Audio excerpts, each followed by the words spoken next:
And good evening and welcome to another edition of Sports Corner. My name's Ralph Williams. If you're a first-time watcher to the program, my guest by my co-host, wow, sometimes I get tongue-tied up here. Anyway, is Smokin Jim Frazier. Smokin Jim, welcome to the program. It's great to have you on. Hey, thanks for having me, Ralph. Looking forward to it, buddy. Absolutely. Every single Tuesday night right here, 8:30 p.m., live on YouTube, Facebook, Twitch, and Twitter. And real soon we're going to be going on the BAMS network, or the BEMS network, which is business, entertainment, medical, and sports network. And they have a website. We're going to be going on that network coming up real soon as well. So, all right, Smokin Jim.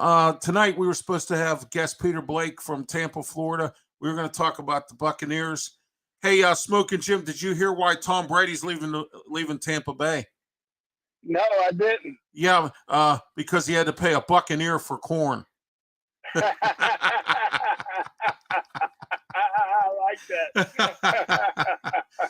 All right. Let's get started with the Steelers. The rumors this week are that the Tampa Bay, and I made a mistake, Smokin Jim, and I apologize for this.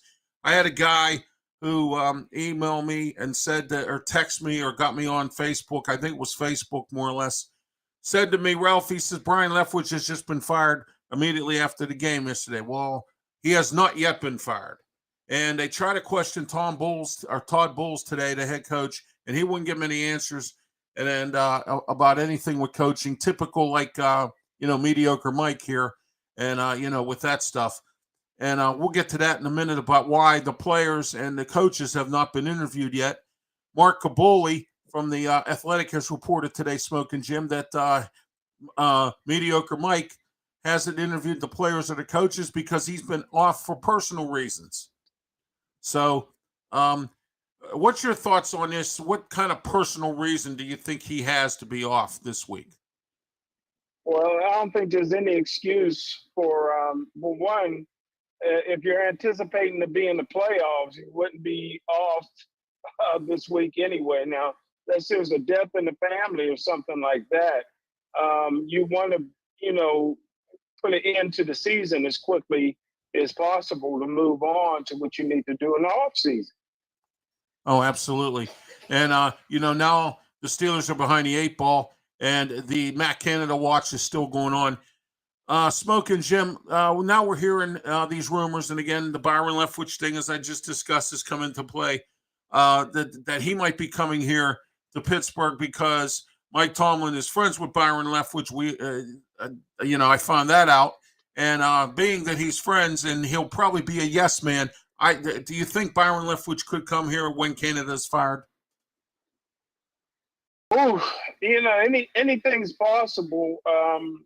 I think that Byron Leftwich, if he did come, he would come here in a similar role that Brian Flores came here. I think that he would be an addition to the staff rather than running the offense. Oh, so he would be the assistant to the assistant at the movie theater, right? Yeah, there you go. Yeah, I call it the assistant to the assistant at the movie theater. Yeah, that's from Fast Times at Richmond High. I want to apologize to everybody. The PRT, Pittsburgh Regional Transit's having issues tonight with the Panhandle Bridge, and all the T cars are zipping past my my studios here at Studio 808. We're in Studio A tonight, and so I want to apologize if anyone hears all that racket. That's the T cars going by. All right, the Matt Canada situation, Smokin Jim. What do you think? Who do you think they could hire if they don't hire Byron Leftwich? If they decide to fire Matt Canada? Well, again, I've been predicting for the most part of the season that Canada would be back. But if they did decide to go in a different direction, man, there's all kind of qualified candidates that's available with a wealth of experience, out there. So they really would have their They're picking the litter. A fun time interviewing all these outstanding candidates. Yeah, they do.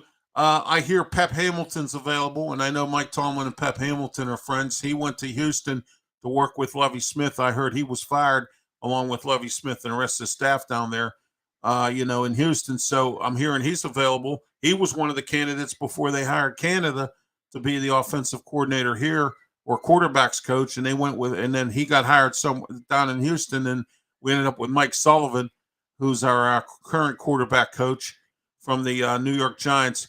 Okay, today I had the privilege of listening to you and Luther on Claudio Rosano's show, and you guys graded the Steelers, and you gave grades and everything else. We're going to talk tonight about some of the needs coming up in the offseason that the Steelers need. I think they need to address both lines of scrimmage in the top rounds. What do you think of that? I'm a firm believer in drafting the best available athlete. If I was drafting for the Pittsburgh Steelers in the first round, I would strongly consider the 270-pound tight end from Notre Dame, Mike Mayer. This is a guy that is an outstanding blocker, 270 pounds. He fits, so he can help your offensive line there. The two tight end offense is a great package for a young quarterback because it's the easiest throw in football to make is to the tight end. And also, don't forget that Freiermuth, who's outstanding talent, he cannot block, and he's already had an issue with concussions. So you never know when he's going to get nicked up. So I think the tight end position in the National Football League is valued, and that's the direction I would go in the first round. Mike Mayer from Notre Dame, 270 pounds, great blocker, great hands, and would immediately step right in the two tight end offensive package. Who do you think they take in their first pick in the second round? Because remember, we have 2 picks due to the Claypool trade, which I think was one of the better trades, other than the Jerome Bettis one, in the history of this franchise. Would you agree? I mean, what do you think they're going to do with that pick? I didn't like the pick I didn't like the trade when it happens, and I like it even less now. But it is what it is, and you basically, like you said, you got 2 first-round picks in the second round, and with your second pick of the draft, the 32nd pick, I would take a middle linebacker that is that has the ability to rush. You need to get about Kendrell Bell got about 10 sacks out of that middle linebacker position. Brown used to get about 8 or 9 to 10 sacks out of that middle linebacker position. LeVon Kirkland was great rushing up the middle, even Ferrier. So you have 15 sacks a year, guys on the outside, and Highsmith and T.J. Watt. Hayward is still playing at an impressive level, right? But you need to get more sacks from the middle. And I would get a run blitz middle linebacker, and the best one in football right now is from Oregon. Noah Sewell is a guy that I would draft if he's available at that 32nd pick. All right, yeah, that would work as well. We do need some inside linebackers. Our depth there is not good. I like Robert Spillane, but he's too slow. I mean, he's good at he's a grinder. I mean, he brings his lunch pail to work. So, I mean, it's not like he doesn't put any effort in it. And I agreed today with Luther about Miles Jacks. He sort of kind of, soiled the bed a little bit. And then as we know about Devin Bush says he wants to go to another team. The interesting thing here about Devin Bush, let me explain something to you and everybody out there. Devin Bush ranted and raved about how great Brian Flores was a coach and meant a lot to him in his improvement this year. But his improvement wasn't there this year. Okay? So it's either Brian Flores or Devin Bush just didn't pay attention. Something is wrong here because Devin Bush is saying that Brian Flores is a great coach, and that if it wasn't for Brian Flores, he would have a bad year. But he had a bad year even though Brian Flores was the coach. So what I don't get here is this at all. I really don't get it, none whatsoever. as far as it goes. So hang on a second, Smoking Jim. I have to do something real quick here. But anyway, we'll move on. And as I mentioned before, you have everybody out there who, for the Steelers, as far as Cam Hayward goes, he wants to stay as a Steeler. I feel bad for him because there's a reason I feel bad for him. The reason is because he is just he's a great player. He's been around for 12 years, and the problem I'm having is that he he may never get a Super Bowl, and the reason he may never get a Super Bowl is because Mike Tomlin is the coach. And I believe that to be the case. If he does decide to move on, I'd like to see him move on to a team that's going to go to the Super Bowl, so at least he can get one. What's your thoughts on that? Well, I ain't crying for Cam Hayward. He didn't have to continue to sign these big contracts with the Pittsburgh Steelers. They're not getting the Super Bowl, and he's part of the reason why. I think he's an overrated person in the locker room as a leader. All these things been happening in the locker room would never have happened on Mean Joe Green's watch, Jack Lambert's watch. Somebody would have been walking out of the locker room with black eyes. You know what I mean? Everybody's friend. But I grew up in an era where you feared the offensive lineman and the defensive lineman, and they ran the locker room, man. And Cam Hayward's been part of that problem. He's been part of that problem with Mike Tomlin and the rest of them with that lackadaisical locker room. They've always had the talent, but they've never had that leader that would kick some butt in the locker room when time called for it. And plus, he snuck out like a thief in the night in junior high out of Monroeville, moved to Atlanta. I'll never forgive him for not being a Gateway Gator, brother. Oh my gosh, you're still on him about that. Oh my. You're still on him about how he did that. That's funny. Yeah, exactly. So anyway, I just think that he needs to, if he's going to wants to win a Super Bowl before he retires, and every player does, he's probably going to have to go to another team. But I think the Steelers probably re-sign him. Well, I mean, he still has 2 years left on his contract. I'm hearing it's a big salary cap hit. They may have to do something with that or restructure his contract or something, because I'm hearing that it's going to be a huge hit with the salary cap. But we'll find out what the Steelers do in the offseason here. My next concern for this year for in the draft, Smoking Jim, or some way, they got to get a shutdown corner. They have to do something. The defensive backfield was okay this year. The only one who really that I thought contributed was Minka Fitzpatrick. Kazoo was hurt, but when he was in the game, he played well. Terrell, the bum Edmonds actually came through this year. So, I mean, he did pretty well this year. I mean, he didn't do well.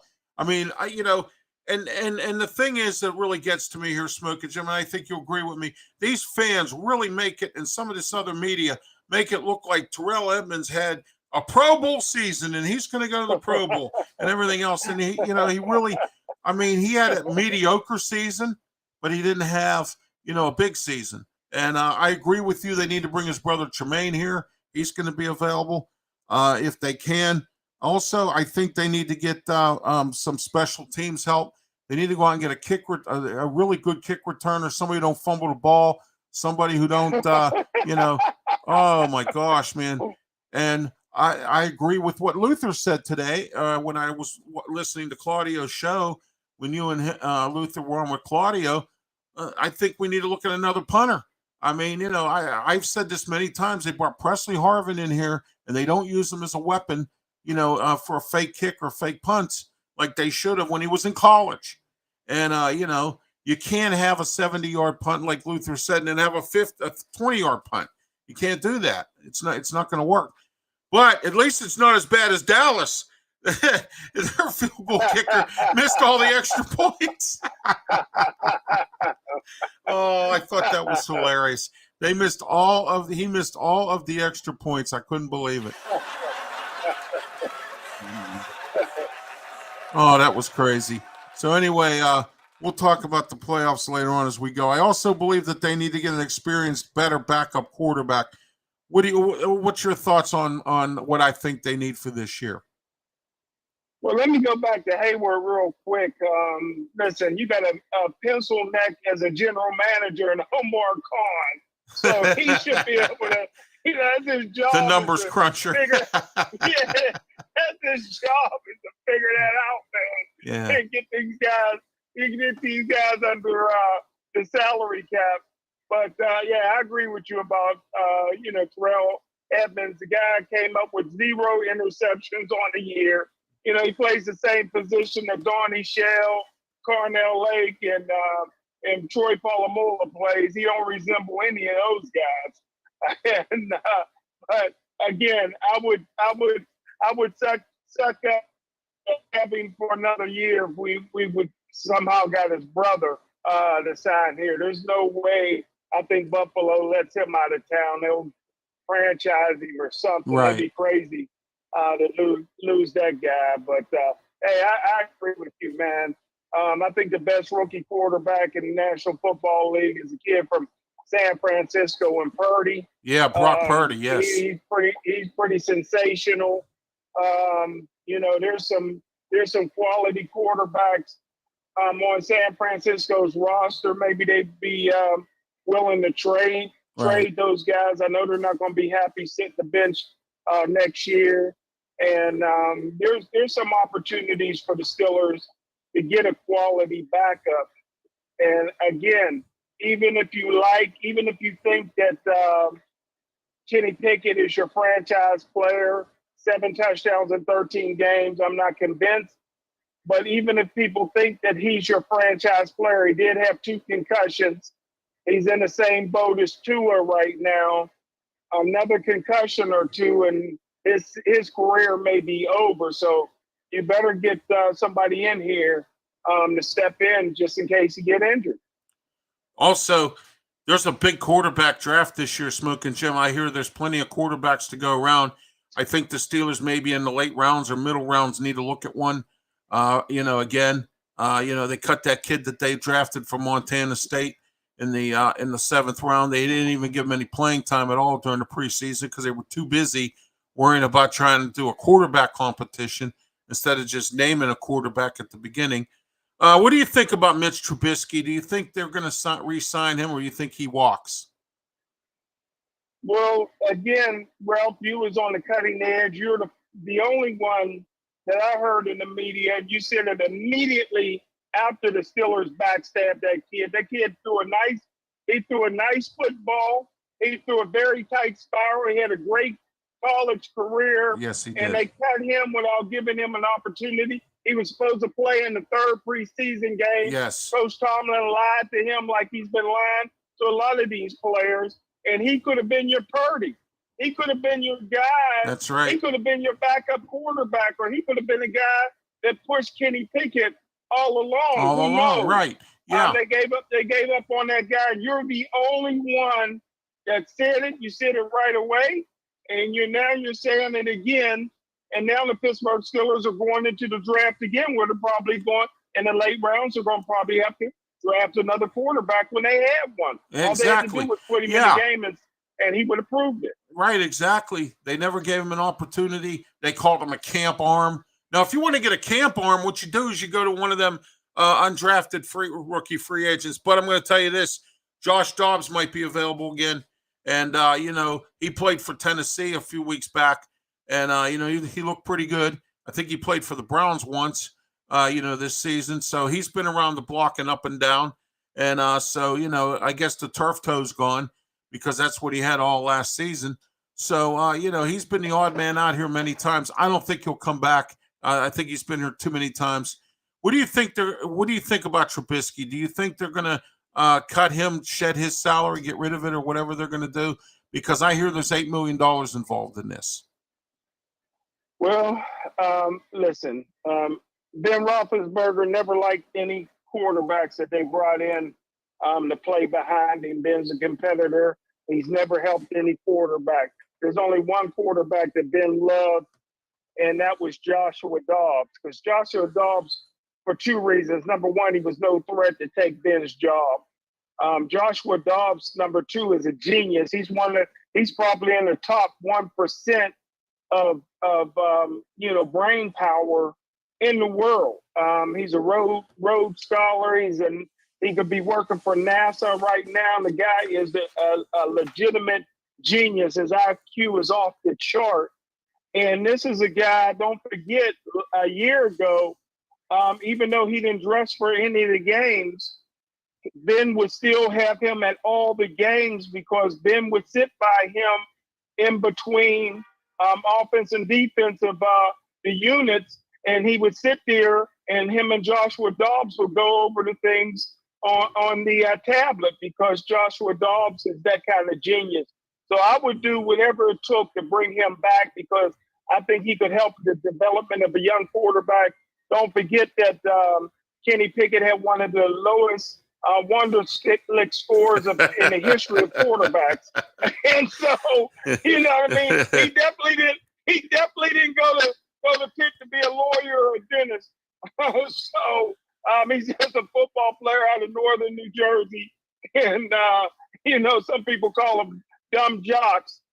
So I would definitely bring Joshua Dobbs in to help the development of my young quarterback, Kenny Pickett. Yeah, that's if Tennessee doesn't keep him. I don't think they will. They have, Malik Willis will probably be back from his injury. And Tannehill, he's always hurt all the time anyway. He's an injury case. So, anyway, there's a few more offensive coordinators out there. Joe Lombardi got fired today. And, Nathaniel Hackett's still sitting out there. I think he's a good offensive coordinator. We'll see what happens and what the Steelers will do with that as well. But let's get back to this part here of the Steelers. You know what really bothers me here about mediocre Mike? I get tired of these bums that he likes, that he starts, like Dan Moore, like you said tonight on Pittsburgh Sportsline about Dan Moore. I get tired of Dan Moore still being in the game. Devin Bush finally at the tail end of the season, the last 2 or 3 games, he benched him, or he was inactive, or he was a backup or whatever, and so. I get tired of these bums. And then here, the Athletic, which is all across the country. I only thought the Athletic was here, but the Athletic broadcasts all across the country, have different reporters in different cities. And Mark Caboli is the Steeler reporter for the Athletic here. But the Athletic has voted, believe it or not, you ready for this? They're ready to vote for Mike Tomlin for Coach of the Year. Wow, mediocre Mike. Mediocre Mike, man, that's it. That's it, Hey, this is AFC North ball, man. This is. Oh, my. So, anyway, let's take a look at some Pitt football here. They brought in some recruits this past week, lost a couple. They're starting to get their act together with the transfer portal. They got the guy from Florida. They got the gateway guy from LSU to come in and play and be in the running backfield. They also brought in a couple offensive linemen. Pitt needs to really do something in the transfer portal or junior college about their offensive line. Practically their whole offensive line, I think, except for one guy, is gone. All of the starters are gone. And so I think they need to rebuild their offensive line. Their defensive line's losing some people, but they got some quality backups who played in the bowl game, did well. They have to look at inside linebacker. Here they got a guy that came in that they recruited, for inside linebacker, supposed to be pretty good. And this schedule is going to be a brutal schedule. They got some tough games to play this year. Notre Dame's one of them, and they're the one team that I know they should win, and that's their first game against Wofford State Prison. So, what do you think about Pitt football coming up for this year, for 2023? Well, I tell you what, man, they still got some talent on that team. I like if Phil Jerkovich is coming in to play quarterback. He'll be reunited with his former offensive coordinator at Boston College. He was a parade All-American coming out of high school. So playing in front of his hometown. I think they need to develop a few more receivers. Every team in the country has some receivers. Pitt needs to do a little bit better job in that area. Maybe they have them on a team, but they just didn't get the opportunity. But I would make sure I have enough receivers that Phil Jerkovich can get the football to. I know they can find some running backs, even though their best running back moved on. So I think Pitt will be competitive. I think that eight wins is about where that talent lies. But a great quarterback maybe can squeeze out a couple more wins for you. So they could be pushing for 9-10 wins if Jerkovich gets hot. Also, don't forget they got that Valu kid from Penn State. He was a good recruit, but James Franklin kind of put the stick to him, and he decided to transfer to Pitt here. And they also got that Darber or Dyberg or whatever his name is. They got that guy too. And Pat Narduzzi said he finally got quarterbacks with some grit and some leadership. He said that's where they lacked this year. And I agree, about Keaton Slovis, but here's the thing that bothers me. Why would you bring a guy here that you know is a weak leader to begin with, and then you had bad luck with Max Brown, okay, and then you go and you bring in Keaton Slovis and have bad luck again from USC. So why would you continue to bring people in or quarterback in from USC? So I think this time, after Narduzzi, you know what they say, don't you? Fool me once, shame on me. Fool me twice, shame on you. Well, I think it's shame on Keaton Slovis because, you know what I mean? It's just he's gone now, and I'm glad he's gone. He's going to be with he's going to be transferred to BYU, and we'll see what he does there. And he could stay in the West Coast. I think the cold weather got to him here a little bit, maybe. I don't know. You know what I mean? But anyway. Also, let's take a look at Pitt basketball. They're 5-2 in the conference. Their overall record's 12-6. They just beat Georgia Tech 71-60. I think the team's looking better this year. Jeff Capel went out and got some guys, with some big guys with some rebounding, and also they're doing better at shooting at the perimeter and the three-point shot. Things are starting to work. What do you think about the Pitt men's basketball team?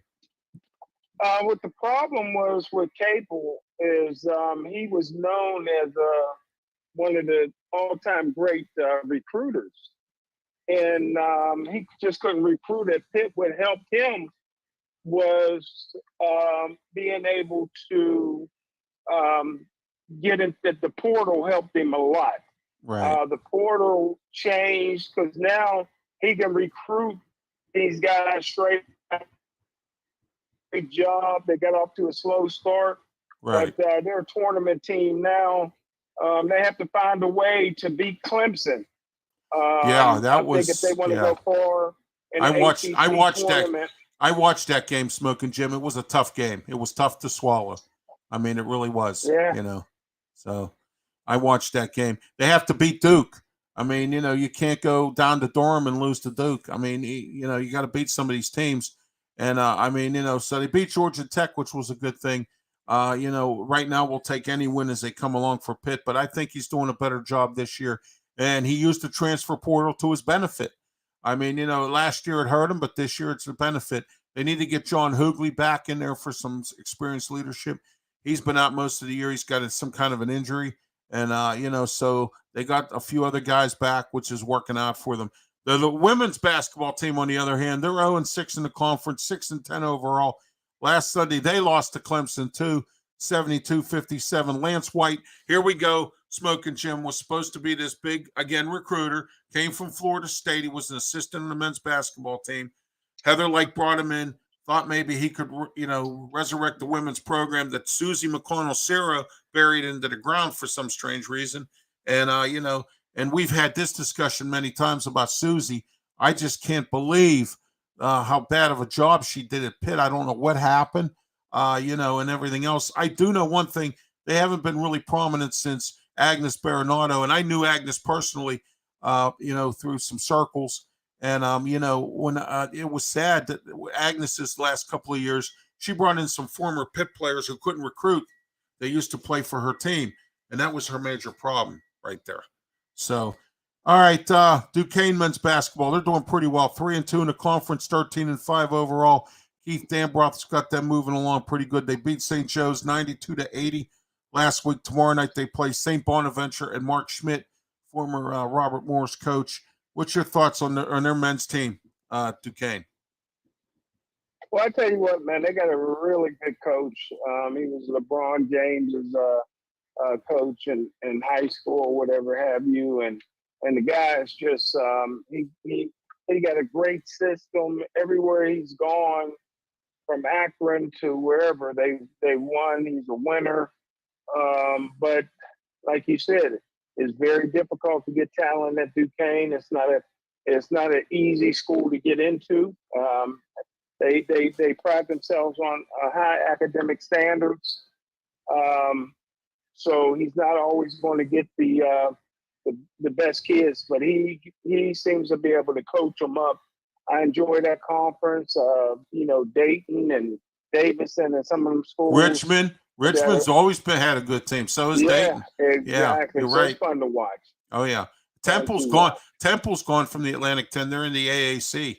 The AAC now has a basketball conference now. Some of those football teams that are in that AAC conference, all the old Biggies football teams and everything else. And, but anyway, the women's team with Dan Burt, they're always doing pretty well. They're struggling a little bit. They're 2-3 in the conference, 12-6 overall. They lost to Fordham on Saturday, 83-62. And their next game is at the Cooper Fieldhouse this week. They play Wednesday night and against St. Louis, and we'll see how they do there. Robert Morris, on the other hand, here's a surprising thing, Smokin' Jim. I met Andy Toole when he was, when he coached at Robert Morris when he was younger, about 10 or 12 years ago when he first started. He had Robert Morris going in the right direction. All of a sudden, the last couple of years, they've flopped. I don't know. They even moved to this Horizon League. I guess they thought they were going to be the bullies, and they ended up being, getting kicked in the head. I hear the transfer portals kicked them in the butt. They lost a lot of talent. Anyway, they're 3-5 in the Horizon League, 8-11 in the overall record. They lost to Detroit over the weekend, 87-75. They play Milwaukee Thursday night. The women's team is 2-6 in the conference, 8-9 overall at Robert Morris, and that's our local sports for you there here on Sports Corner every Tuesday night, 8:30 p.m. right here on Facebook, Twitch, Twitter, and YouTube. And don't forget also your comment section. Stacy says, hello, Mr. Ralph. How are you? And I hope your family's doing, and I hope so good. Stacy, thank you for being a watcher of the program as well. Also, don't forget about tomorrow night, Smokin' Jim Frazier and I, 7:30 p.m., talking wrestling. We're going to talk some more about Vince McMahon and the rest of this nonsense and drama and soap opera that's going on in the WWE right now. It's like the days of our lives, seeing through the hourglass. We'll see what happens next, as far as that goes.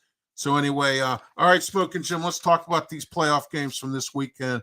Cincy and Baltimore. Hey, before we do that, it's I wanted to remind you, it's a little after 9. You wanted another guest on, or? Yeah, he's supposed to be coming on. He hasn't come on yet. I'm waiting for him. I didn't know if he said at the 9 o'clock hour. He didn't say exactly 9 o'clock. Okay. Yeah, I'm waiting for him to come on. His name's Cornelius Brad Hanna. He has a show on he has a podcast on YouTube as well. He also does some shows, down in Phoenix, and he covers the Arizona Cardinals. And we're going to get a little more feedback from him as to what's going on down there with their coaching search. I just found out right now that Frank Reich is interviewing as well for that job down there as a head coach down there in Arizona. Frank Reich is also interviewed with Carolina. I'm hearing Brad Johnson or something is going to be getting that job. That's the rumor I'm hearing down at Carolina. The Texans now also want to interview Brian Flores. He's going to get interviewed for a lot of these jobs. I don't know. If I'm Brian Flores, I wouldn't coach at the Houston Texans if you paid me double. What's your thoughts on that, Smokin' Jim?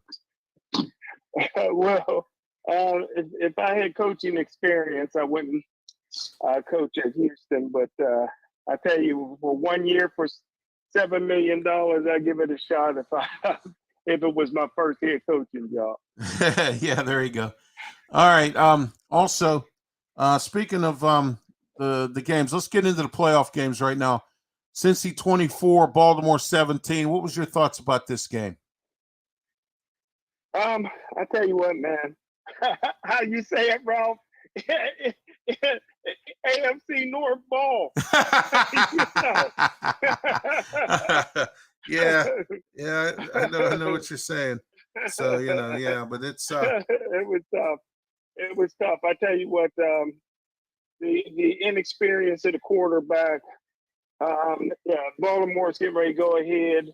All you have to do is stay low on the quarterback sneak. He's going to try to go up high and put the ball, try to move the ball over 2 yards away, and they smacked it out of his hand and went the other way. No hustle from any of the offensive players except for the tight end to try to run him down. The running back could have ran him down by the midfield, but they just no hustle from the offensive receivers or running backs with any speed. The tight end did his best to try to run him down, but that could have been a ball game right there. Ravens could have won up by 7 and won the game. Absolutely. Next game, Jacksonville at LA Chargers. Once again, Brandon Staley does it again. Bad play calling. The offensive coordinator, like I mentioned earlier, Joe Lombardi from Donner, he was fired today. Do you think Brandon Staley lasts his Donner, or do you think the ownership's going to fire him? And how about Jacksonville with Doug Peterson? What's your thoughts on this game? Well, first of all, I have a big problem with, right after the game, the offense put enough points on the board to win the football game. The head coach is going to fire the offensive coordinator. All you're doing is trying to point the finger at somebody else. You're the head coach. That was the biggest collapse I've seen since Houston was beating Buffalo that one year, and Frank Wright brought them back. But you're up 27-0, and you lose the football game, but you're pointing at the offensive coordinator. And now, granted, there's better offensive coordinators out there for, Justin Herbert and his skill sets. But right after the game, you're pretty much blaming the offense that put up plenty of enough points to win. You're up 27-0, man. That's on the head coach. Right. Oh, yeah, absolutely it is. And, the Chargers have soiled the bed many times. They had big leads. They blew it. And Brandon Staley, I don't think his lifespan is going to be very long down there with the Chargers. But you have to give Doug Peterson a lot of credit with Jacksonville. He's got Trevor Lawrence, doing pretty well there. He's got that team pumped up and playing. I knew this was going to happen. I knew Doug Peterson was going to make a difference there. We'll see what happens with Jacksonville. They could pull the upset this week. They're going up against the Kansas City Chiefs, and Doug Peterson's going up against his former boss, Andy Reid. What do you think about this matchup? It'll be one of the easiest games Kansas City ever played. The worst thing for Jacksonville was for the last 2 weeks, they've been in celebratory mode. I mean, they're celebrating. How can you not celebrate? The fans, everybody's meeting you at the airport. And don't forget, it wasn't just this past week. It was against the Tennessee Titans, I believe, the week before. They've been in playoff mode. Kansas City is completely rested. They're at home. They have all the experience on their side. And I think that in the second half, Kansas City will just run away with the game with the fresh legs. What did you think about the Miami-Buffalo game?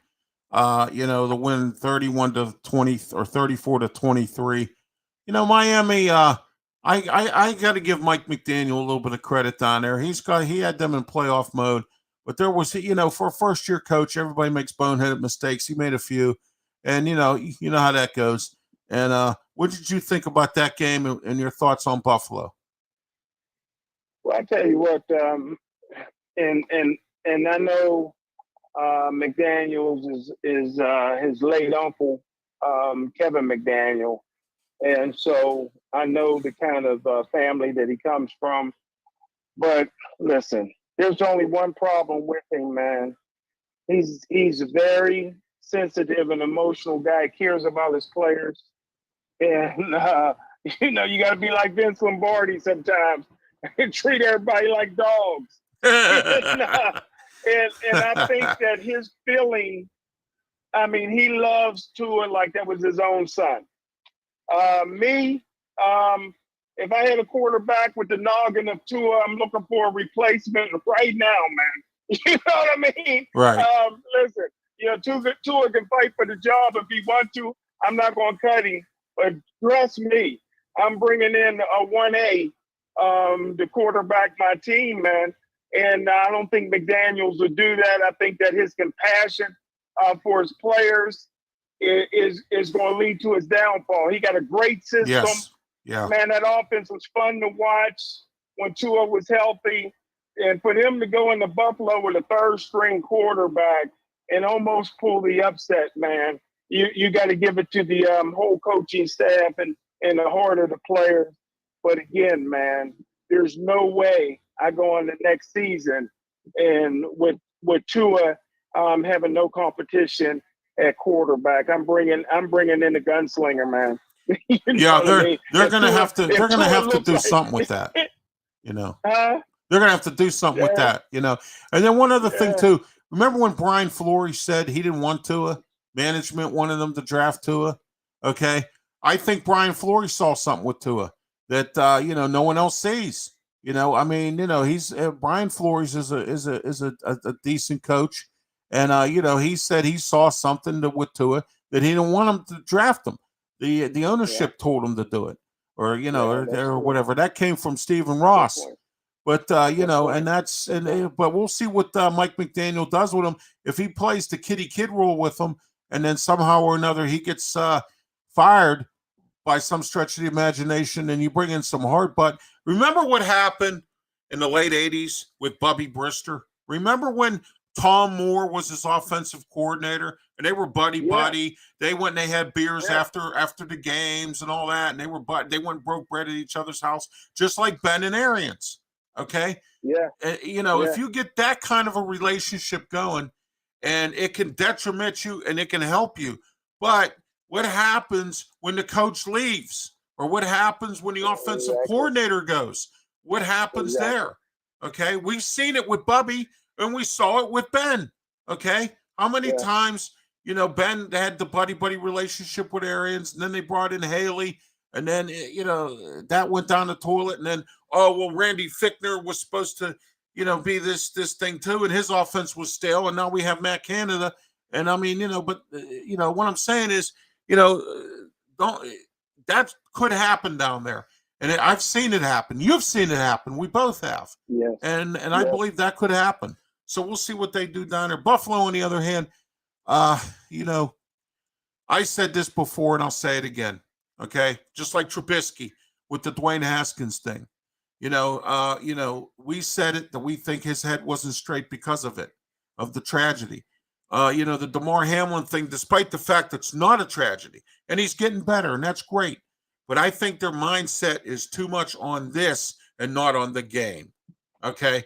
That is my opinion there. I agree with Alan Bogan, who said that tonight on Pittsburgh Sportsline. I agree with him as well, that I believe that this team needs to focus. And, Cincinnati's coming in. Your buddy Joe Burrow's playing.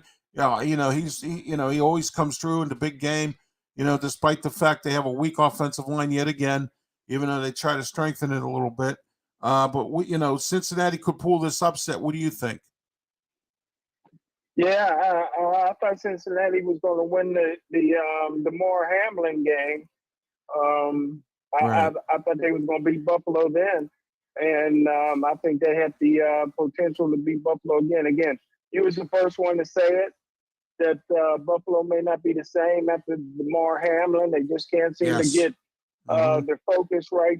They can't get everything right back. They lost their momentum, and if they play this week the way they played against Miami, Cincinnati not only will win, but they'll win going away. Yeah, that could happen. Also in the NFC here, let's take a look at their games. Dallas, Tampa Bay. What do you think about Tom Brady down there? I was trying to get Peter Blake on here tonight, but as I mentioned earlier, he had prior obligations, to come on. He does the pre and post game shows for Tampa, and last night he was hot under the collar because of this game. What do you think about this? Do you think Dallas is for real? I mean, they have a really good defense with Dan Quinn's or defensive coordinator. If you don't get a coaching job somewhere, and you have Mike McCarthy trying to save his life down there in Dallas because he was going to get fired supposedly. And what's your thoughts on all this? Well, listen, I'm a fan of Mike McCarthy. I thought he did a nice job with the Green Bay Packers. I always felt like Mike McCarthy would be better served as a head coach and have general manager's duties with a assistant GM to assist him. Listen, the guy's just that he doesn't have the charisma a lot of that you're looking for in your head coach. He's not a Bill Parcells or John Gruden or some of these guys with all this charisma. He's just a guy that got that Pittsburgh work ethic. He got a good system and philosophies, but no matter what, sooner or later, it just seems like upper management turns on him. They turned on him in Green Bay along with the quarterback. Right. If he had lost the game this past Monday night against Tampa Bay, he probably would have lost his job. I wanted him. I wanted him in Pittsburgh. Right. So did I. Him a couple of years ago to get the job in Pittsburgh. No one listened to me because I knew he could develop quarterbacks. And if you look at it right now, Troy Aikman's in the Hall of Fame. I still don't know how. But I heard Troy that tonight. Aikman That was funny. Yeah. Troy Aikman has 165 career touchdown passes, and Dak Prescott is considered a mediocre quarterback, and he has 166, and he has 4 times less interceptions than Troy Aikman. Wow. So you got to really give a lot of credit to Mike McCarthy. Yeah, I think Dallas could do okay with this. The Giants, they won. They're playing the Eagles. They beat Minnesota 31-24. Minnesota tried. They have a first-year coach there. The Giants have a first-year coach. It was the battle of the first-year coaches. What's your thoughts on the Giants, Brian DeBoe, and his development of Jones, Daniel Jones up there? What do you think about that? Well, I tell you what, man, if they don't lock Daniel Jones up long term, something's wrong with them guys, man. Hey, this guy, man, his demeanor, his emotion, nothing changes. You don't know if he threw a touchdown or interception. Nothing changes, man. This boy got icicles in his veins. He played at Duke, so he's strong from the neck up. He's one of the better runners in the National Football League. And I tell you what, man, you got 2 young guys. I believe they both came into the same draft, and Barkley and Daniels. And I tell you what, from what I've seen this past weekend, the best football team I've seen this past weekend was the Giants. Yeah, I saw his enthusiasm on the sideline. The game, I watched all these games pretty much, and I thought they were all really good football games. And I thought they were very competitive. As you see, there wasn't really any blowouts. Especially the Jacksonville Chargers game, 31-30. And the Giants this week, they have some tough sledding. They have to go up against the Eagles in the NFC. What's your thoughts on this game? Well, again, man, a familiarity builds content, man. Those guys know each other. There ain't going to be no secrets. Whoever wins the football game will have to limp in the next week, man, because they're going to put a beat on one another, man. Going to Philadelphia as a rested team. I'm not sure how confident Jalen Hurts is with his shoulder. Right. But you got 2 really good young leaders in Daniels and Hurts. You got the Penn State running running attack with Miles Sanders and Barkley. They were teammates there at Penn State. You got great defense and hard hitting, and I tell you what, man.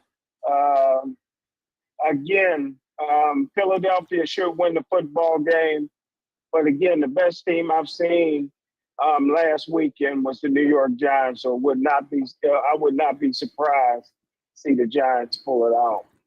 Cowboys, 49ers. I know you're a Brock Purdy fan. And Sir. I have to give credit to Kyle Shanahan down there. He's got that team, doing well. 49ers versus the I call them the Cry Boys, actually, but the Cowboys.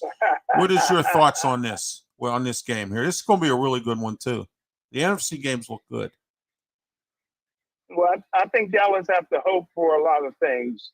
They have to hope for bad weather, the stadium and the bridge to collapse again in San Francisco like it's done before. Earthquake. They got to hope for a lot, man, because that defense that San Francisco has is no joke. Carolina gave them pretty much a Super Bowl appearance when they gave McCaffrey, the best running back in football, the best dual threat running back receiver since Frank Gifford in NFL history, in my opinion. And they just gave him to San Francisco. And I tell you what, man, that Debo, is that his name, number 19? Yeah. That Debo, Oh my goodness, is he a special guy? No wonder he's making the money he's making, man. So I tell you what, man, everything is looks in the favor of San Francisco 49ers. I think that they beat the Dallas Cowboys this week and continue the momentum. You're watching Sports Corner. We're here every Tuesday night, 8:30 p.m. Myself and my co-host by phone, Smokin, Jim Frazier. It's great to be with you here tonight. Coming up sometime shortly here, we should be hearing from Cornelius Brad Hanna. He said he would be on during the 9 o'clock hour. We haven't heard from him yet. I just resent the invite because he said he didn't get it. So we're going to see what happens here. Anyway, let's get talking this morning NFL news here. I got some kind of breaking news. It's been broke down to two candidates for the Denver job. They're waiting for Dallas to get finished to interview Dan Quinn and Sean Payton. You think Payton takes that job up in Denver if he's offered it? I don't think he'll take that. I don't think there's a chance he'll take that job because I just think that they gave up a little bit too much, way too much to get Russell Wilson. They have no draft picks. You have to bring in a coach who believes in going after veteran free agents because you have no draft picks, man. They gave away their draft to the Washington Redskins of the 70s under Allen, the over-the-hill gang, where they just gave away all the draft picks and just brought in veteran established players. And I think that Sean Payton would be intrigued, the coach, Russell Wilson, but I think that he sees the handwriting on the wall. He won't be able to put the talent on the field to have the success that he needs, right? Because of the lack of draft picks. Okay, Vic Fangio, former Denver coach, is interviewed for the defensive coordinator's position for Carolina. Carolina really hasn't even hired their coach yet, I don't believe. What do you think? That has happened as well. That's part of the news I have here. All right, let's talk a little bit. Let's get away from the NFL until we get Cornelius Brad Hanna on here. Let's talk about the Pirates. The big news is, and we're really going to have to do something here with this. Here we go. All right, here we are. Yeah, big cheer. Yeah, Andrew McCutchen is back. All right, Pirates are going to go to the World Series. How's that sound? All right, there we go. So there we are. There you go. All right, a nice round of applause. What do you think about this signing? I know it's Veteran Presidents Day, needed it all season long last year. They claimed they didn't have any veteran presence both in the dugout and both out on the field and in the pitching department. They brought some veteran pitchers in to help out a little bit here.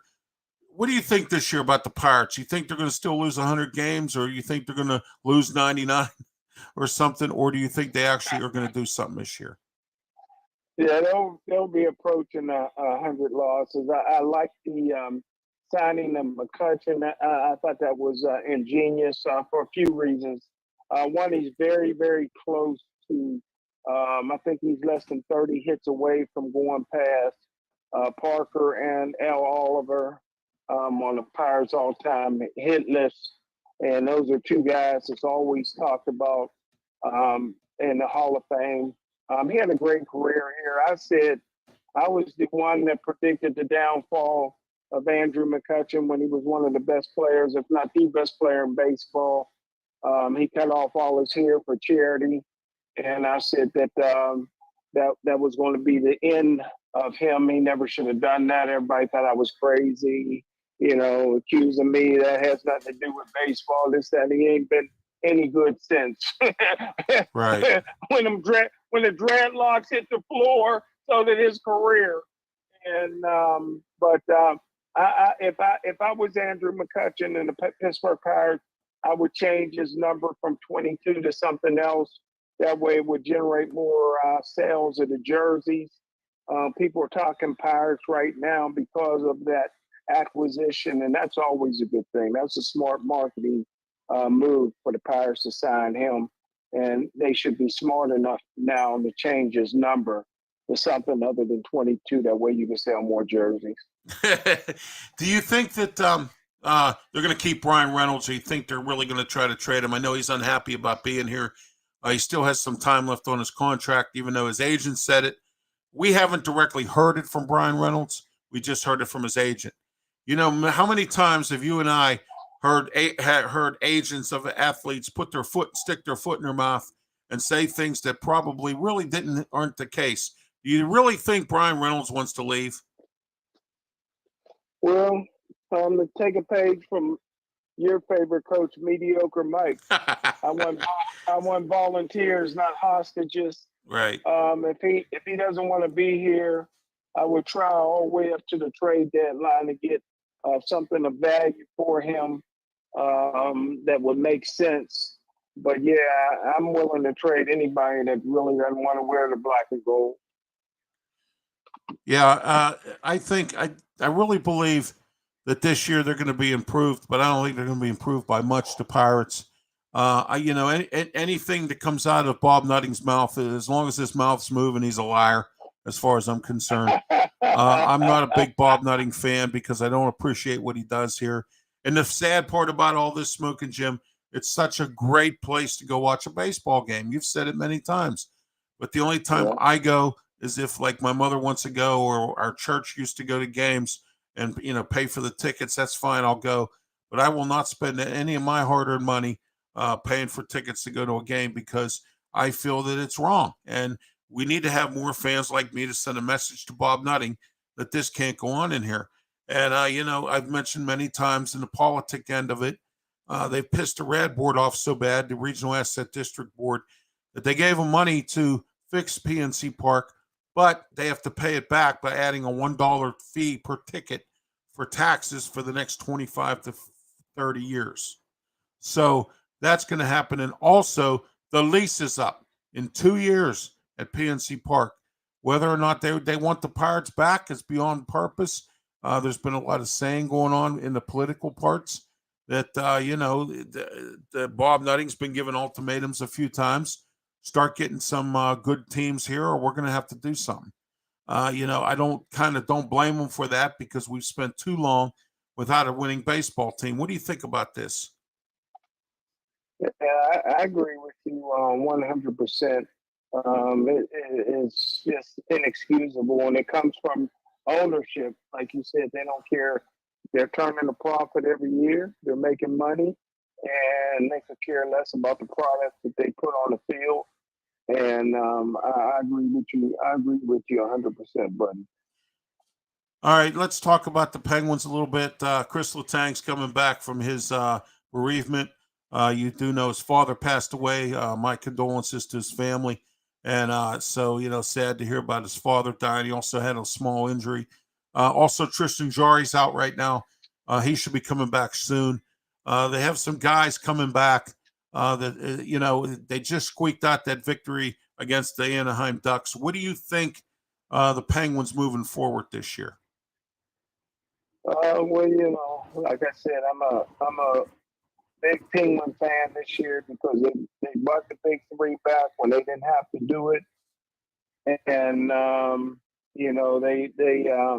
they showed some loyalties to some players who were very responsible for the success that they've had over the last decade, and I hope that they is able to get hot right now.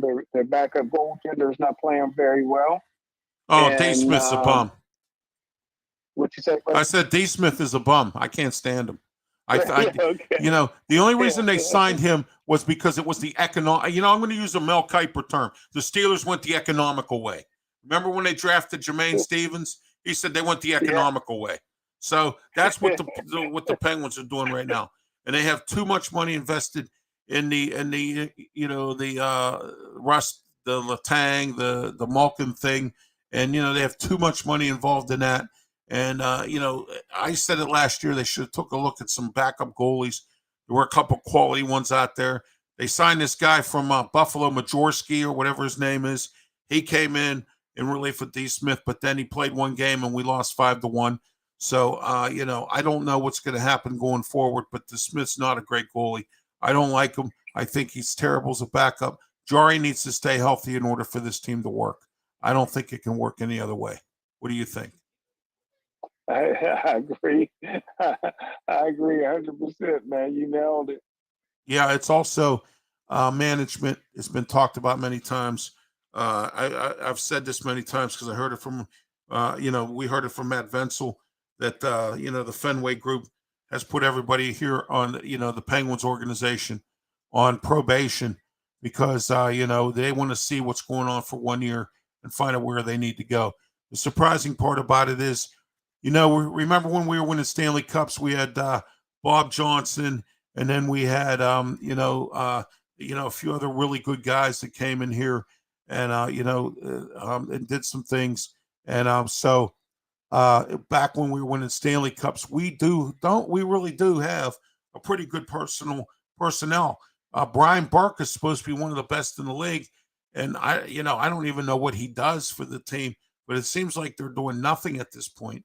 And Ron Hextall is supposed to be this calm guy who makes trades and does pretty well for himself. And Philly didn't think he was doing well, and they fired him. And now he's here with the Penguins, and he's not doing any better here. And then now they're talking about Mike Sullivan now, blowing it again. Another mediocre Mike who, we make the first round of playoffs every year. Big deal. So now we have two mediocre Mikes in this town, Smokin. Jim, what do you think of that? Yeah, man, it's amazing, brother. You know what I mean? We're leading the league with mediocre Mikes. Mediocre Mikes. Yeah, it's crazy out there. The fan base, 3,000 seats per game, or they're not selling seats. I don't know if it's the economy or people are just disgusted with the way some of the things are going on. The Penguins cannot afford to get into a long losing streak against Smokin' Jim. They keep getting into these 6, 7 game, 5 game losing streaks, and then they win one game and then they lose 10 more. They can't do that. That has been a big problem. And then also another big problem is when they have consistent games back to back, mediocre Mike Sullivan here doesn't have his team prepared. I mean, when they play a back-to-back game, if you ever notice, they'll play the first game really good, and then the second game they're like slow. They're not fast or tired out. And I've said this many times too. They have to get younger, faster, and tougher. They cannot afford to continue. I know. I love Malkin to death. I like Sidney Crosby. I think Crosby's going to step away in the next couple of years or two, I believe. And Malkin needs to. They need to do something with him. Letang. They overpaid for him as well. And, and this backup goalie situation, they're third and fourth. The Penguins are a mess, just like every other Pittsburgh team. What do you think about that? Yeah. Um, it's the same thing, man. It's like every year, man. It's just it's the same old, man, and not getting over the hump. And the definition of insanity is continue to do the same thing and expect different results. So, I gotta agree with you again, buddy. Yeah, we're waiting for Cornelius Brad Hanna. Is supposed to be coming on here in the 9 o'clock hour. I guess he's running late. I think he had one other show to do before he was coming to be on here. And so, we'll wait a few more minutes for him. If you Smokin' Jim, do you have any thoughts, anything on your mind you want to talk about tonight? Not really. I think we covered it all. I think that parity is alive and well in the National Football League. That's what sells tickets, man. Everybody has an opportunity, has a chance. Like you said, there's a lot of people that think Jacksonville even has a chance of going up there to Kansas City and winning the game. That's what makes March Madness so much fun. That's what makes the National Football League so much fun. It's because on any given Sunday or Monday, anybody can get beat. I just want to get your thoughts on, do you think that Tom Brady will return? And do you think that he will return with maybe the Las Vegas Raiders, or do you think he'll retire? What do you think? Well, I want Tom Brady to retire because here's the deal. He wants to try to get 10 Super Bowls so he could fill his other finger. He has 7 Super Bowls. He's got 5 to complete one hand, and he's waiting to try, and he's got 2 on the other hand, and he wants to complete his second hand. He's 46 years old. I think it's time. I think this right here, this playoff game last night, showed me exactly what I've been telling everybody down in Tampa who thinks I'm crazy because of, I'm from Pittsburgh and all this other, and we don't like Tom Brady. You know something? At the beginning of the year, I lost total respect for Tom Brady when he left his family.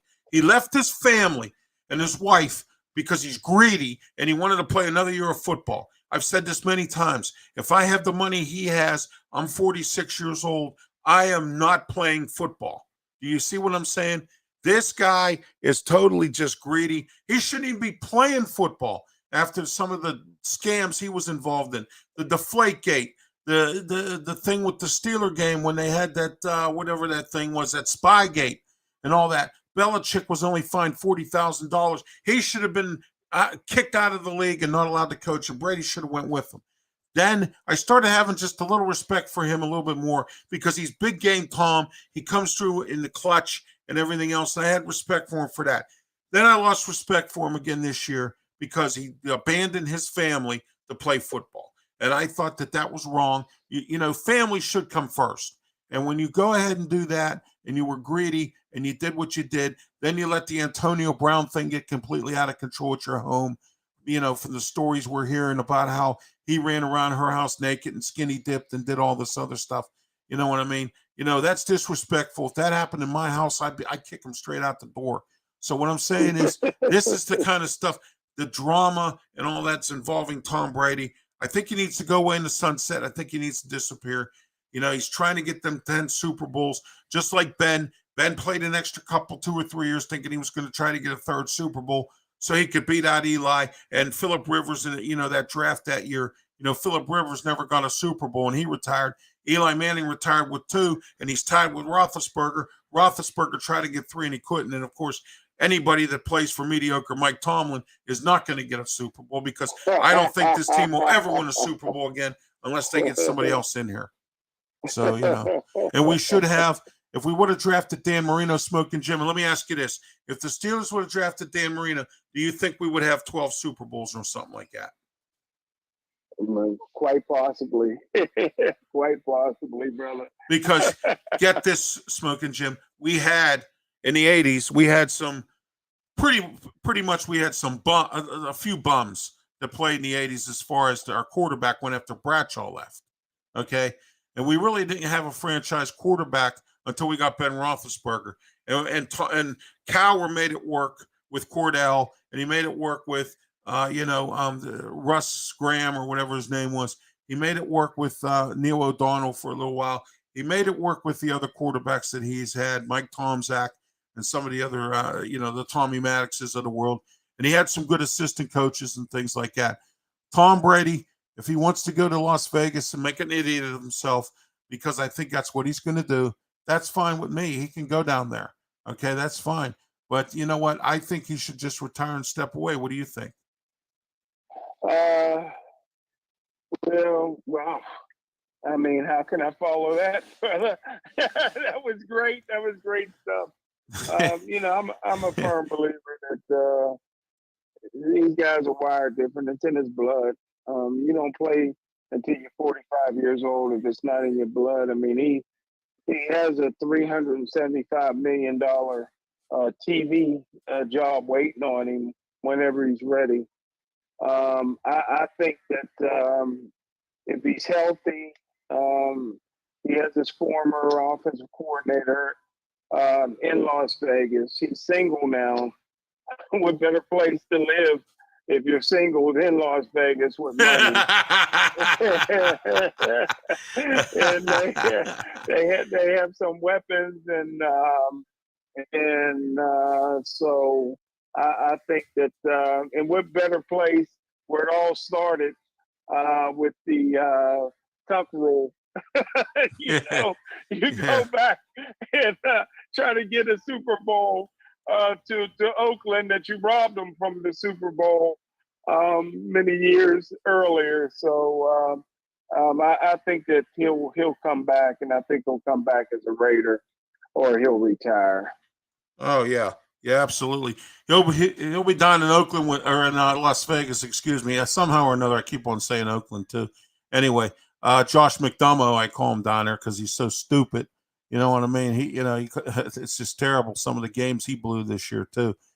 He's never been a really good head coach. Maybe if he gets Tom Brady there, he might do something in Las Vegas.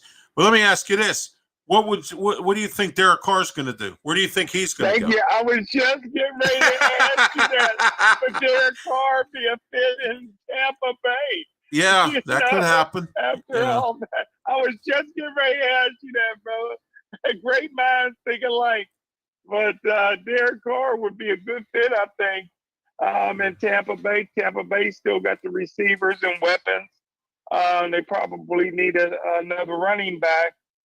Look like Fournette is done, but hey, why not, man? Derek Carr to Tampa Bay and Tom Brady to the Raiders. Oh yeah, I think it could be an exchange. You could see Tom Brady down in Las Vegas, and like you said, Derek Carr could be, in Tampa. He could actually go anywhere because there's a lot of teams need some quarterbacks. How about your buddy Baker Mayfield? Where do you think he might land up somewhere? He could be in trouble, man. I tell you what, man, he better hope he can hold on to his wife. I think a possibility for him would be maybe the New York Jets. Jets have a great defense and pretty good running game, and maybe go there. I think he got the temperament to handle the pressure of the fans. But other than the Jets, man, there's not many opportunities, I think, for a Baker Mayfield. I mean, he could stay with the Rams. I think the Rams like him as a backup, but I think he would want to be a starter. And the only place I can see where you can get decent returns as a starting quarterback that has an opening would be with the Jets. All right, Smokin' Jim, Cornelius Brad Hanna, he ran into some overtime on one of the other shows he was on. He's not going to be able to be on tonight. We're going to try him either next week or in the future sometime. I'd like to have him on. He's very knowledgeable and very good down in Arizona. Has his own podcast as well, and so on and so forth. And he's on other shows and things like that. So both guests tonight weren't here, but we had a good time talking amongst ourselves. We haven't been able to do that for a while there, Smokin' Jim, because we've had guests on every week.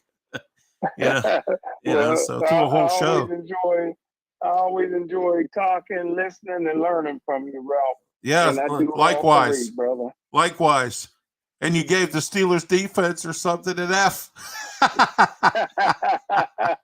An F. Oh my gosh, an F.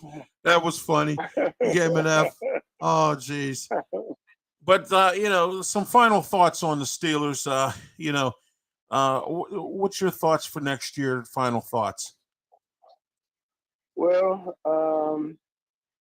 I think that mediocre Mike will have a non-losing season again. Yeah, it'll be 9-8. And here's what's sad about this, Smokin' Jim. The fan base accepts this. I can't believe how they accept this. You know what I mean? I had this past Saturday, I had the pleasure of interviewing El Vento Jr. From Franco's Italian Army. How'd that go, buddy? Yeah, Junior. And we talked about Franco Harris. We talked about the Steelers current and before. We talked about Franco's Italian Army and everything else. But he said the same thing that you and I have been saying for months and years and things like that. This team is not. Why does this fan base accept this mediocrity? Because it's mediocrity. It's mediocre, Mike. And I don't think. And I'll say this many times, and these were all the other media colleagues everywhere else can be angry with me all they want. I don't care. I really don't. I think Art Rooney II does not want to win a Super Bowl, because if he did, we wouldn't see what we're seeing right now. No other owner would put up with this. If you were an owner at Smokin' Jim and you had the Steelers, would you put up with this? No, never. I wouldn't either. Never. I wouldn't put up with it either. But Art Rooney seemed, the second. I don't know what Kool-Aid he's in, or what kind of, or what planet he's living on. But it seems like he likes this mediocrity. So that's great. Good for him. But ticket prices or the tickets, they can't sell tickets now. It's so bad they're on the TV advertising now. The Steelers. I have never in my life ever seen the Steelers advertise for tickets, for people to buy tickets. Wow, me, I haven't either. That's how bad this is. Not the last 50 years. Right. Right. Well, Smokin' Jim, thank you for being on the show. As always, it's been a pleasure. We're here every Tuesday night at 8:30. Tomorrow night, please do not forget to tune into the Talking Wrestling tomorrow night. We have plenty to talk about, including the Royal Rumble coming up, all the different matches that happened on Raw last night, and some different twists and turns in some of the plots and some of the storylines. We're going to talk about all that as well, and I have some other breaking news that I want to bring to everybody tomorrow night. Talking Wrestling, 7:30, YouTube, Facebook, Twitch, and Twitter. And please don't forget Thursday night as well, 8 p.m., Blog Talk Radio, 347-205-9631. We're back at 8 o'clock, 45 minutes. We talk wrestling and a little bit of sports, national broadcasts, along with myself, Smokin' Jim, Mark Mancini. And don't forget Saturday, if they don't have no technical difficulties, Saturday at 5 p.m. is Sports Corner on PCTV, Channel 21, Comcast, 47, Verizon Cable. Also, don't forget Pittsburgh, Steel City Sports World, Boxing Authorities, and everything else. Smokin' Jim, how's the boxing world doing these days? I tell you what, it's heating up, brother. It's heating up. So what's tell me real quick, what kind of local guy do we need to look out for? Do we have anybody locally? Well, we got a couple guys, man. There's a guy that his dad was USS Cunningham, who was a two-time world cruiserweight champ. Right. And matter of fact, he was the first one to knock down Tyson Fury in a fight. Oh, and Tyson Fury said it was the hardest he ever got hit, where his son is Tugboat. Tugboat. He's USS Cunningham, and his son is Tugboat. And Tugboat is a real talent. Tugboat Cunningham, Steve Cunningham Jr. is a local guy that's outstanding. We had one in Johnny Spells, that looked like cool. He was going to be a world champion. Then he got shot 5 times. He survived. Whoa! He's back in the gym training, but I don't know how that's going to affect his career moving forward. So he hasn't had a fight since he got shot over on the south side. Oh, okay. All right. Thank you very much, Smoking Jim. You have yourself a great night. Be safe. Thank you for being on as always. And don't forget, tomorrow night we have Talking Wrestling, myself, Smoking Jim, and we'll talk to you tomorrow night. Have a great one. Thank you.